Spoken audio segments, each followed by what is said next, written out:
Witchers are the ultimate medieval fantasy warriors. Created for the sole purpose of fighting monsters in a war-torn world, Witchers must have it all. Strength, speed, agility, power, endurance, intelligence, unrelenting willpower, and a deep-seated love for adventuring and life on the road. Anyone who's immersed themselves in the world of The Witcher, be it through the books, the video games, or the TV series, will have undoubtedly felt the pull. Every so often, a world is created that just feels right.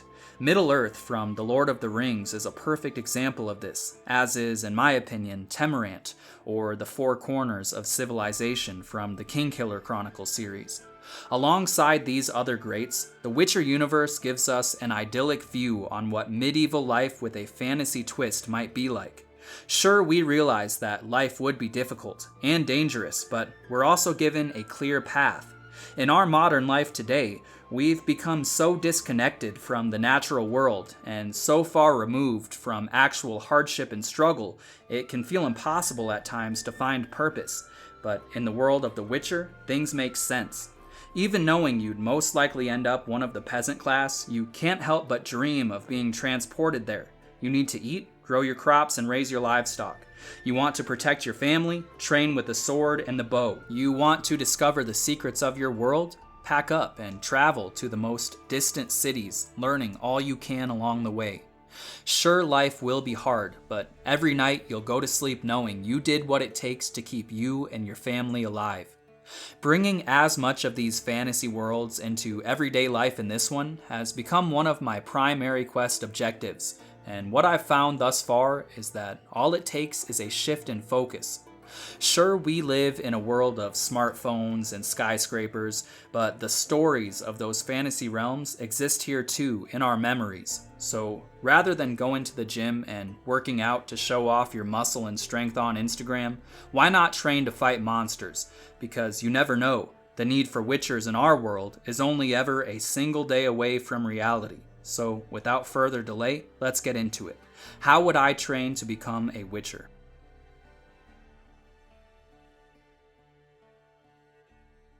If we want to become a witcher, I think it makes sense to first look at the role they play and then look at the physical attributes they possess.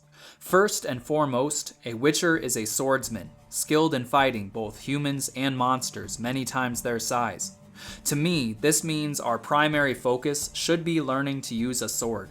Not only is this an incredibly enjoyable way to spend your time, it will lead to many of the adaptations we're looking for.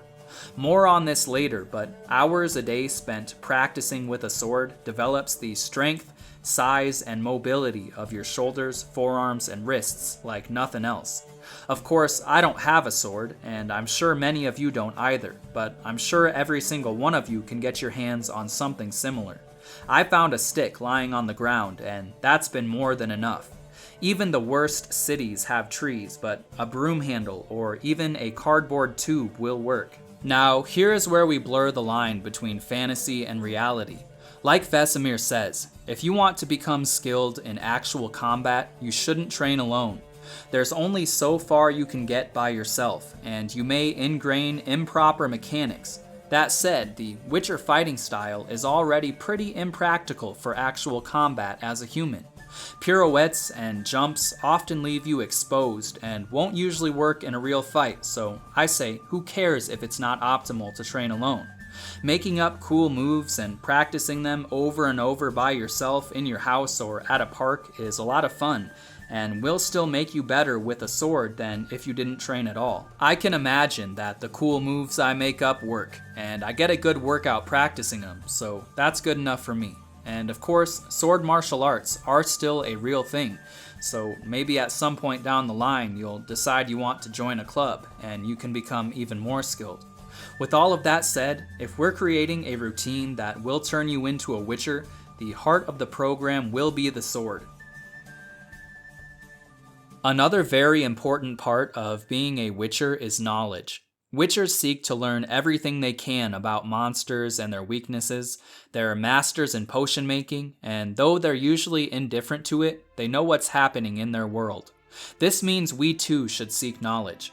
If it interests you, learn about plants and trees and the animals that roam the wilds. Learn about something completely unrelated if you want. I think it's the act of learning itself that's important, not necessarily the things you learn. A quick side note, I've played a fighting game called For Honor for a few years now, and for some reason I always had trouble thinking far enough ahead to do any good.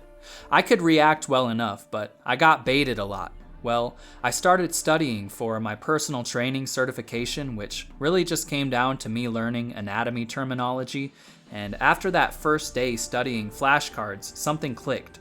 Suddenly, I was able to play that game more like a chess match and think 3 moves ahead. It was as if using my brain to learn something new opened a new pathway that made me a better fighter. I think it's safe to say that learning may help with your sword fighting and make you better able to anticipate an opponent's attack. Anyway, back to it. If we blur the line between fantasy and reality, who is to say learning the lore of a fantasy world is any less meaningful than learning about our current understanding of physics?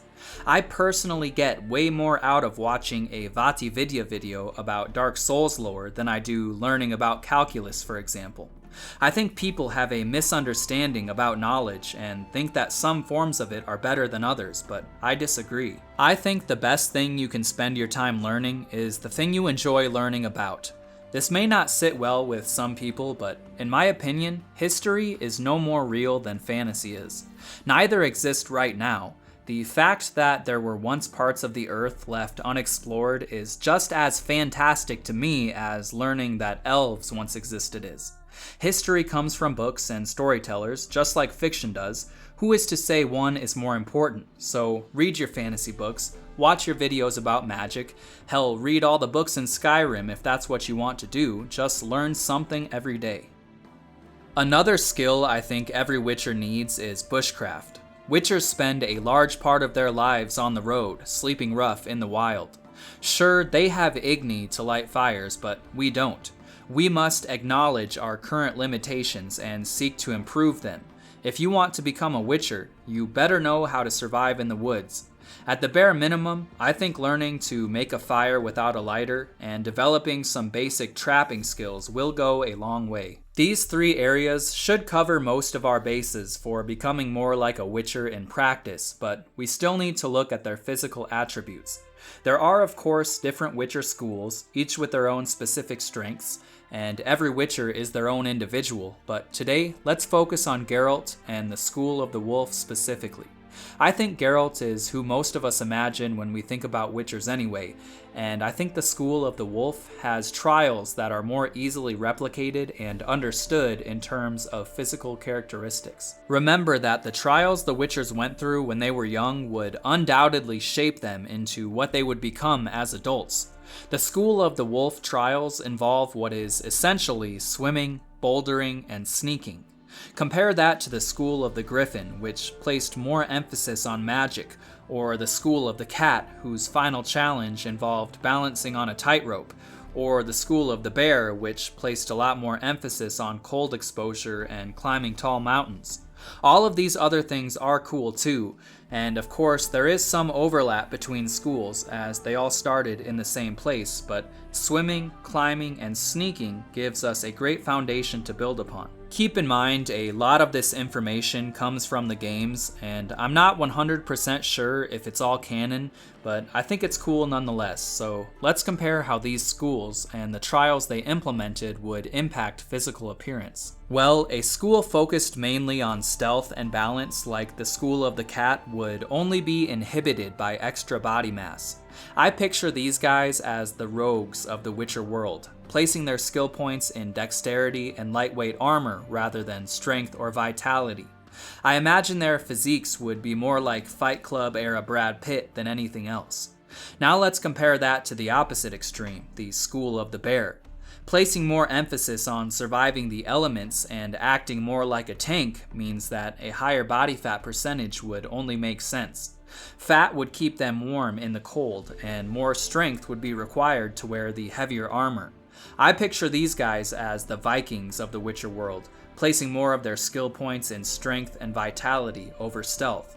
though since they are Witchers, I'm sure they could still be quiet if they needed to be, and of course, all Witchers have potions, which can take any ability to extreme levels. Now compare those to the School of the Wolf. I think these guys have the best of both worlds. They need muscle to swim and climb, but they need to stay relatively lean in order to do well at either, and their armor might not be as heavy as the School of the Bears, so they still need to be quick enough on their feet to avoid attacks. The Wolves are the perfect all-around athletes, quick but strong, endurant but muscular.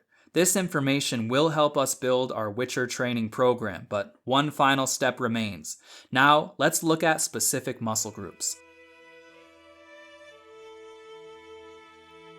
Starting at the top, all Witchers have need for a thick and strong neck. Developing the neck is critical if you want to stay conscious and alive when fighting anything, so we must train it directly. Next, let's look at the upper traps, and here is where we see a major difference between fantasy and reality. The video game version of Geralt actually has relatively small upper traps, as does, sadly, the actor who played Geralt in the 2002 series, The Hexer, but I think Henry Cavill got it right. If a lot of your strength comes from genetic mutations and potions, your physique doesn't necessarily need to mirror your physical ability, but why shouldn't it? Strength and big upper traps go hand in hand in my opinion, so it only makes sense a Witcher would have well-developed traps. And even if the Witchers aren't strong, it's been my experience thus far that your traps can cramp up pretty quick when practicing with a sword, so while I do think the game got Geralt right in most ways, I think the upper traps should have been bigger. Let's move on to the shoulders. If there's one standout area on a Witcher's body, this is it. This only makes sense, as remember, a major part of our training will be with a sword, and sword fighting builds insane shoulders. Try it yourself and you'll see what I mean. A couple minutes spent swinging a sword will leave your delts on fire. I actually found some really cool pre-steroid era pictures of top-level sword fighters, and they definitely confirm this. Also keep in mind, the shoulders are developed from all sides, front, sides, and back. This will be very important for long-term health and mobility, so we can't skip rear delt work. Moving on to the back, I think the game's got this one right too. Geralt has a decent amount of thickness to his upper back and spinal erectors, which makes sense again because these are usually developed alongside strength, but it's the width of his lats that really stands out. Of course, this isn't an exact science, but typically vertical pulling movements, like you'd use when climbing, will make your back wide, so this makes sense as Geralt spent years climbing boulders at Kaer Morhen. This means you can bet we'll be hitting the pull-ups hard in our Witcher program. Looking at Geralt's upper arms, you'll see they are developed, but not overly so, and his biceps do overpower his triceps. This to me makes a lot of realistic sense, and I imagine men of the past who worked manual labor and wrestled in their spare time would probably have arms similar to this. We can safely assume Witchers train some type of grappling, and the biceps are very involved in that.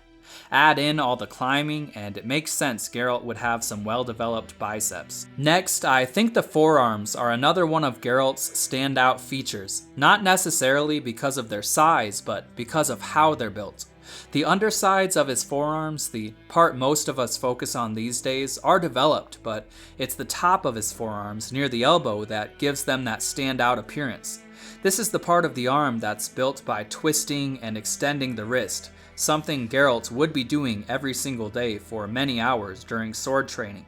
You see the same thing in mechanics. Constant twisting all day long leads to some pretty insane adaptations. Moving on to the chest, I think here is where the games really got it right. Geralt's chest is built, but it's not a standout feature.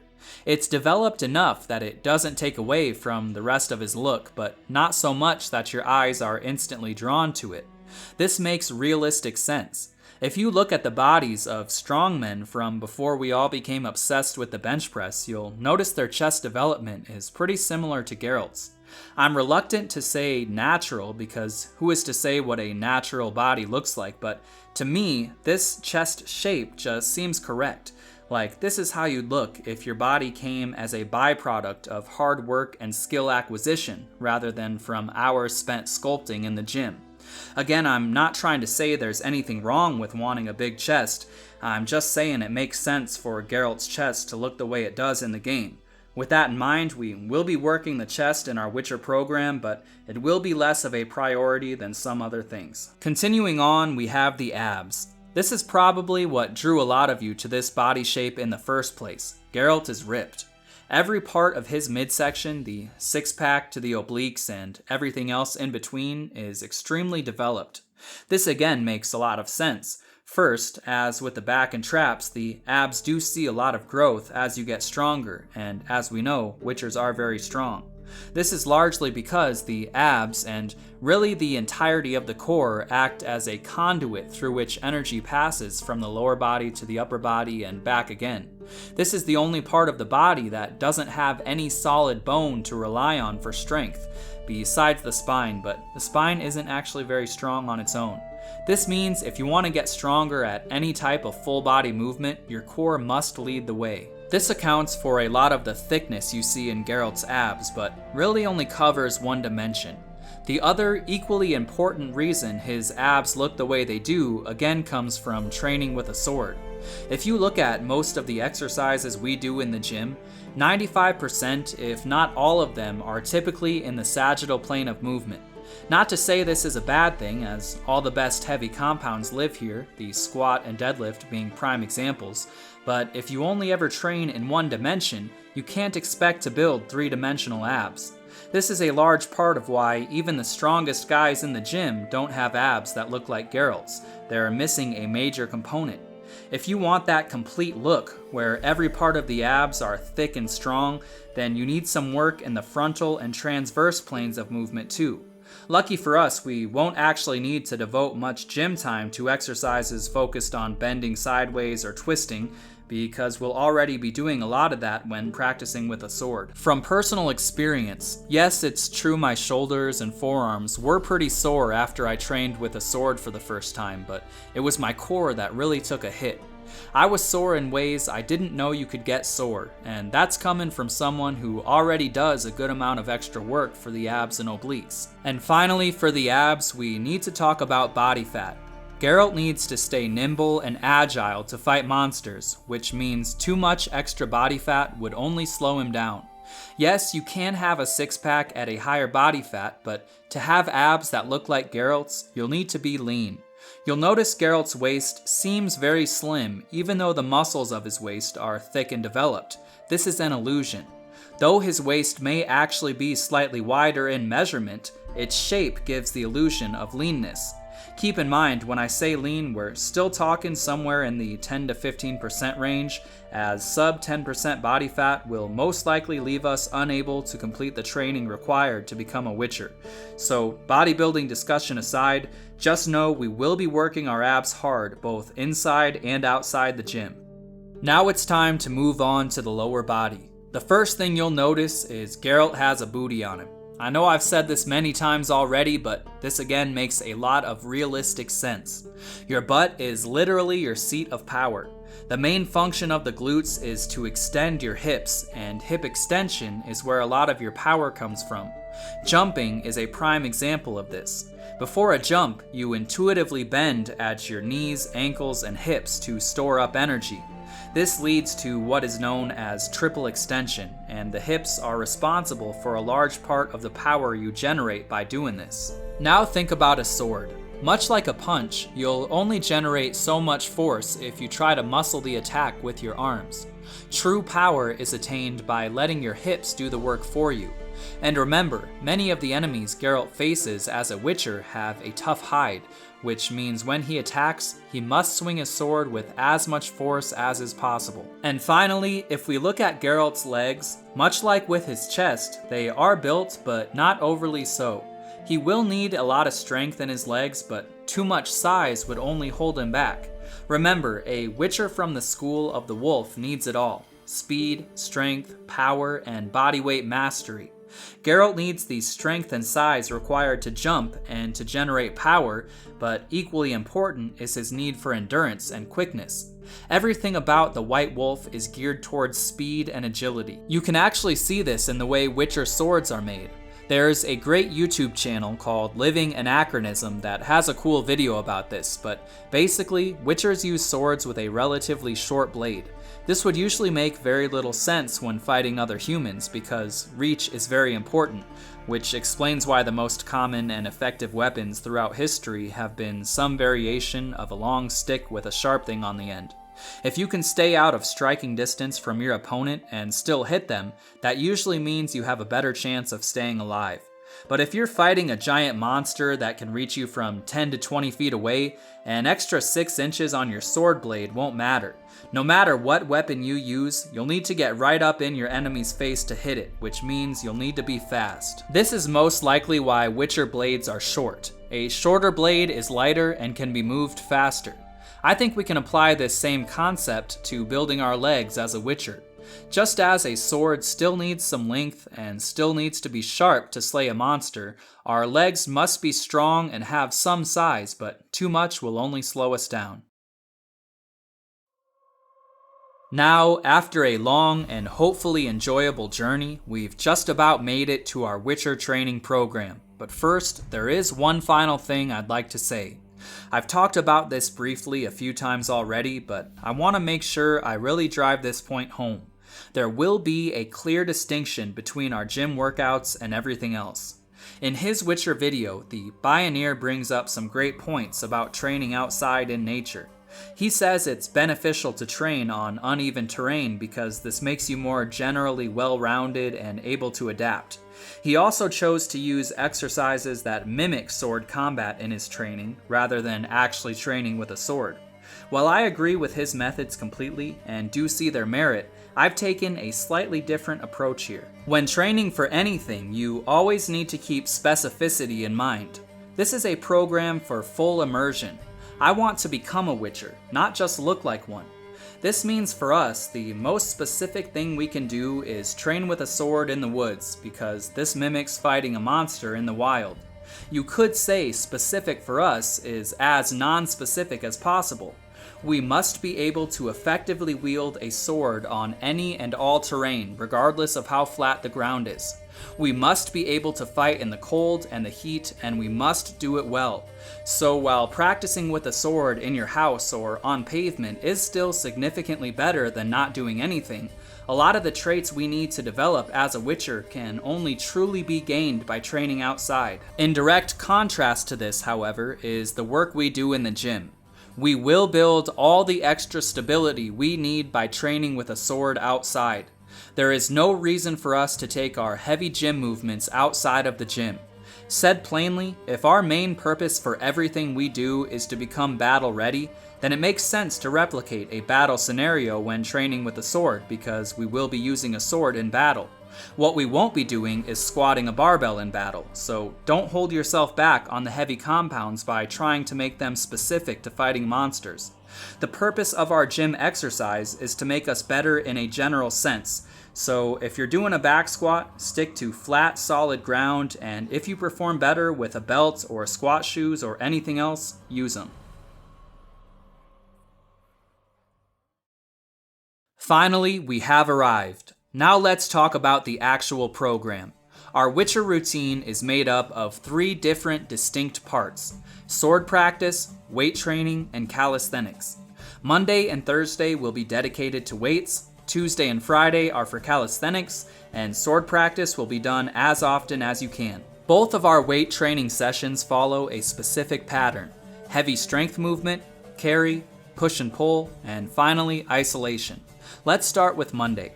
Our first exercise for today will be a deadlift variation. I recommend you rotate this variation every week for at least 6 weeks before repeating if you can. Any variation will do, there are many to choose from. What matters is that you do rotate. Because we're using the max effort method here, high exercise selection is critical for long-term success in my opinion. Just to give you an example, you might set it up like this: Week 1, trap bar deadlift. Week 2, conventional deadlift. Week 3, snatch grip deadlift. Week 4, conventional deadlift set just below the knees. Week 5, behind the back deadlift. Week 6, sumo deadlift, and repeat. Like I said, any variation will do as long as it's similar enough to be considered a deadlift. If you're more advanced already, you'll probably benefit from an even higher selection of exercises, but for most of us, 6 should be plenty. Once you have your deadlift variation for the day, work up to a heavy single. Your main goal here is to get a record every time you do an exercise. So if you hit 300 today, next time you repeat this variation, you should try for at least 305. After the heavy single, we'll be doing 10 sets of 3 speed reps at 60% of today's max with 60 to 90 seconds rest between sets. Please don't shy away if this sounds too complicated, it's actually very simple. If you did trap bar deadlifts today and you worked up to a single with 300 pounds, all you have to do is take 300 pounds and multiply it by 60%, which is 180 pounds, and you have your weight for the 10 sets of 3. The point of the 10x3 is to build power and explosiveness while getting a lot of perfect practice in. Every rep must be done as fast as you can. You must hold yourself accountable here or the workout won't be nearly as effective as it could be. To recap, pick a deadlift variation, work up to a heavy single, and follow it up with 10 sets of 3 at 60% with 60 to 90 seconds rest between sets. A quick side note before we move on, and I will try to make this as quick as I can. If you're well read in strength training theory, you've probably heard that concurrent training doesn't work unless you train for specific adaptations on different days, meaning doing what we're doing here, training max strength and max power on the same day won't work. This may be true if you're deadlifting 900 pounds, but I haven't found it to be the case for me. I've actually been training with this exact approach for many months now, and I honestly believe training both on the same day seems to work better than doing them on separate days. I continue to make records every single week, and my power and explosiveness continues to improve rapidly. So if you're reluctant to try this because of something you read, I hope you will reconsider and find out for yourself what's true for you. Okay, back to the program. Next, we'll move on to a heavy farmer's walk. I recommend using a trap bar or something similar if you can, as you'll be able to use significantly more weight this way. I also recommend wearing straps here so you're not limited by your grip strength. For this movement, we'll be doing 3 sets to failure with a weight you could carry for roughly 30 to 50 steps. It's my sincere opinion that nothing will make you battle ready quite like heavy-weighted carries, which is why we're prioritizing them early in the workout. Our next 2 exercises will be done using timed sets. This is a novel and enjoyable way to accumulate a ton of quality volume. For each exercise, pick a weight you could normally rep out for a set of 15, set a timer for 5 minutes, and do as many reps as you can in that time. Keep track of your score, and once you hit 50 reps in those 5 minutes, add 10 to 20 pounds next workout. Do a 5-minute AMRAP set each for a Z-press, done off pins if possible, and a cable row with a straight bar.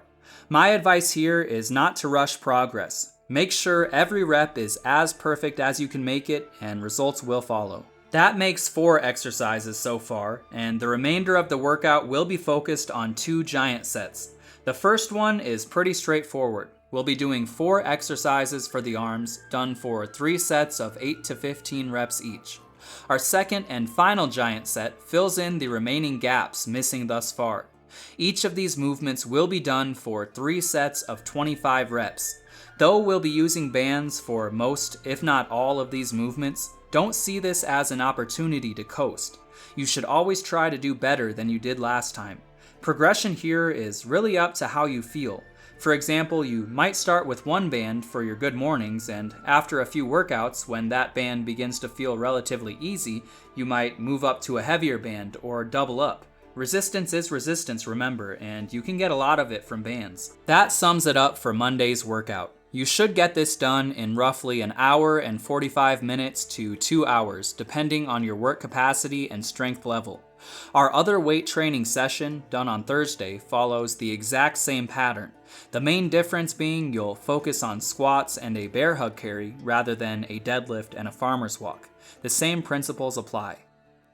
The second and equally as important part of our Witcher training routine is calisthenics. On Tuesday and Friday, we'll be doing timed calisthenics circuits. Remember that a Witcher can't be one-dimensional. Getting strong in the gym at the expense of everything else isn't going to cut it. If you can squat 400 pounds but had to get fat to do so, then you've completely missed the point. Don't forget that, as a witcher, speed is a main priority, and these calisthenic circuits will hold us accountable. In addition to keeping us lean and athletic, these circuits also build muscle and will turn you into an endurance machine. As with any type of combat sport, it doesn't matter how strong or powerful you are if you gas out after 2 minutes, and as witchers, the hunt could go on for hours, so we must be ready. Let's look at how these circuits work. On Tuesday, our circuit is made up of towel pull-ups, dips, the ab wheel rollout, ring or bar rows depending on what you have available, and decline pike push-ups. Your first goal is to complete the circuit in 30 minutes using a 10 down rep scheme. This means you'll do 10 reps of each exercise, then 9, then 8, and all the way down to 1. Make sure you're holding yourself accountable here. We want good, clean reps using a full range of motion. Start a timer and see how long it takes you to complete all of the reps, and every time you repeat this circuit, you should try to beat your previous time, even if it's only by 1 second. Once you can finish the 10 down circuit in 30 minutes or less, it's time to move on to a 10 down and up, meaning you'll do 10 reps of each exercise, then 9, then 8, and all the way down to 1, then repeat 1 and make your way back up to 10. Anyone who can do this circuit in 30 minutes or less has elite conditioning and strength endurance, but if you do make it there, there's no reason to stop. Keep going. From there, you'll move on to a 10 down and down, and so on forever. This concept is very simple in theory, but I guarantee these workouts will humble you. I once trained using this method exclusively for over a year, and I was so conditioned I could run stairs all day if I wanted and not feel a thing. Aside from actual combat, I've never found another training style that forces you to push through exhaustion quite like these calisthenic circuits. They will be an invaluable tool on our quest to become witchers. Friday's circuit follows the same principles but with different exercises. After the circuits, there is one final part to our Tuesday and Friday workouts, sprinting. If we need to move quickly to fight monsters, it only makes sense that we practice moving as quickly as we can, and in my opinion, sprinting is one of the best ways to do this. For this program, I recommend doing your sprints uphill if possible, as this will add more work for the legs and calves and generally seems to put more strain on the muscles rather than the joints. On both days, after your calisthenics, perform 5 sets of roughly 10 seconds, making sure to run as fast as you can. And of course, if you haven't done any running in a while, please take it slow at first and give your body a month or two to adapt before you start going all out. And finally, it's time we move on to the last part of our Witcher routine, training with the sword. Before we get into the why and how, as well as the main reason I like having this in the program, let's discuss what sword training can do for you physically. In terms of muscle, this is a vital ingredient that will make us look more like a witcher. You can build an impressive body following the program I outlined earlier on its own, but without the sword, you'll be missing that important finishing touch. It'd be like making pasta, but forgetting the sauce. Sure, plain noodles will fill you up, but the dish lacks character. It lacks that last little bit that makes it stand out. If we want to look like a strong and agile sword-wielding monster hunter, rather than just another well-built gym bro, then it only makes sense we act like one and spend some time practicing with a sword. Before I talk about specific muscle groups and how swinging a sword works in a bodybuilding context, I need to mention one thing. Yes, some great people have pointed out that you could probably look like an athlete faster by faking it in the gym than you could by actually playing the sport. For example, you could probably build biceps that look like a gymnast's by doing dumbbell curls much faster than you could by learning advanced straight arm skills. I agree with this to a certain extent, but then again, I haven't actually seen many pure bodybuilders that look like elite level gymnasts. Call me naive, but I think our bodies are a bit more intelligent than that. I sincerely believe that if you want the whole package, you need to spend some time doing the thing you're trying to look like you're able to do. Yes, gymnasts have big biceps and a big back, but those traits alone aren't enough to make you think, that guy's a gymnast. I think that by telling your body it needs to learn the Iron Cross by practicing for it, you cause the exact adaptations you're looking for. So while you could skip the sword training and do other things that work the muscles in a similar way, I still think you'd be better off just taking the direct path and working with a sword. And that's not even mentioning the mental aspect of things, but we'll get more into that later. So what muscle groups will sword training build? Well, not surprisingly, mainly the three areas that stand out on Geralt's physique: the shoulders, the forearms, and the midsection. Starting with the forearms, this one should come as no surprise. Constantly swinging a sword from every angle imaginable for hours on end forces your forearms to grow completely. Sure, you could focus exclusively on wrist curls and reverse wrist curls. You could even throw in some leveraging work, and this may get you most of the way there, but like I mentioned before, I don't think the development you achieve will ever be quite the same as it would be if you just trained with a sword. I think the main reason for this comes from the often less than perfect nature of sword combat. When you're doing an exercise in the gym, everything is done in a controlled and repeatable setting. A wrist curl will always be a wrist curl. But when you practice with a sword, you're often forced into awkward positions that you'd never get to if you only trained with basic gym movements. Add to that the length of a typical set of sword work, and you have a clear answer. Working the muscles of the forearms through a complete range of motion from every angle possible for a very long time leads to complete and rarely seen forearm development. This same idea applies to the shoulders as well. Spend a few minutes practicing, and every inch of your shoulders will feel a deep burn. We can apply this concept to the midsection or abs too, but this one's easier to understand using exercise-specific examples. We all know the basic ab exercises build muscle. Open any book on ab training, and two of the first things you're likely to see are crunches and the Russian twist. What is a crunch? Basically, controlled spinal flexion, or a rounding forward of the spine. What is a Russian twist? A twisting of the spine. Sword training takes these basic exercises and hits them from every possible angle. Try it yourself now. You can replicate a sword thrust motion by punching. First, put your right leg forward and punch with your right arm. You should feel a contraction in your abs. Now repeat that, but try to reach the punch as far forward as you can. You'll feel an even greater contraction in the abs. Now repeat those steps again with your right fist, but this time with your left leg forward. Now repeat each step, but punch at different heights. Every movement works your abs, or more accurately your core, through a slightly different range of motion. This is what I mean by complete development. Constantly working the muscles of your midsection from every angle leads to crazy adaptation. Sure, you're not using progressive overload to drive hypertrophy in the traditional sense. We won't be using a progressively heavier sword, most likely, but you can grow through volume accumulation, and we will be accumulating a lot of volume. Now let's talk about what I really mean by training with a sword. I've mentioned already that we don't have a set schedule for this one. We'll be doing as much as we can anytime we get the chance. And I've also already mentioned that my approach involves making up cool moves and practicing them over and over. Well, this is all fine and good in theory, but what if you still don't know what to do? What if you're all set up, broom handle in hand, and you realize you have no idea how to start? Don't worry, I've got you covered. Remember first of all that I am in no way a sword expert, and I only started training with one recently.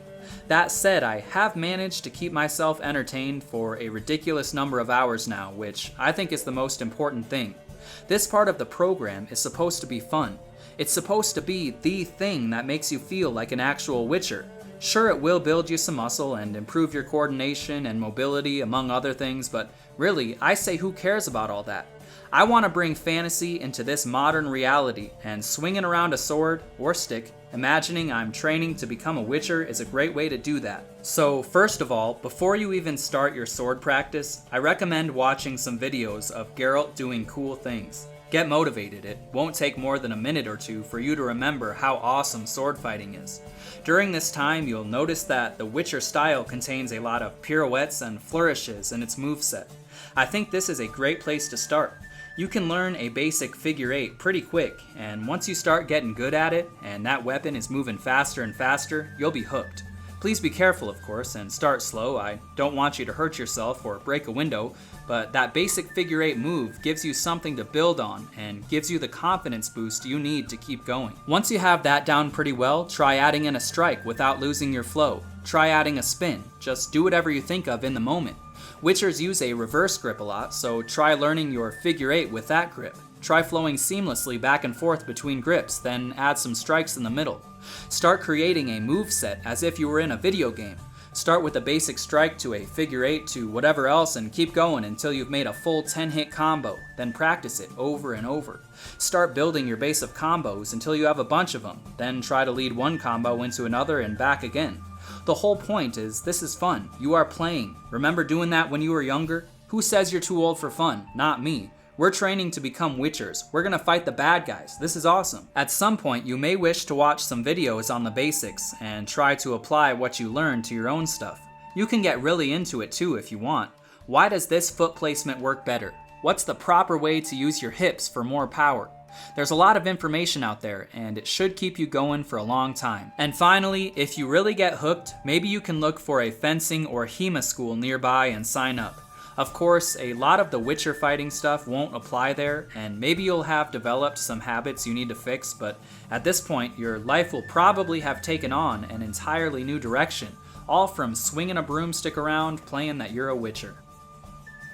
And there you have it, a comprehensive guide on how to become a Witcher.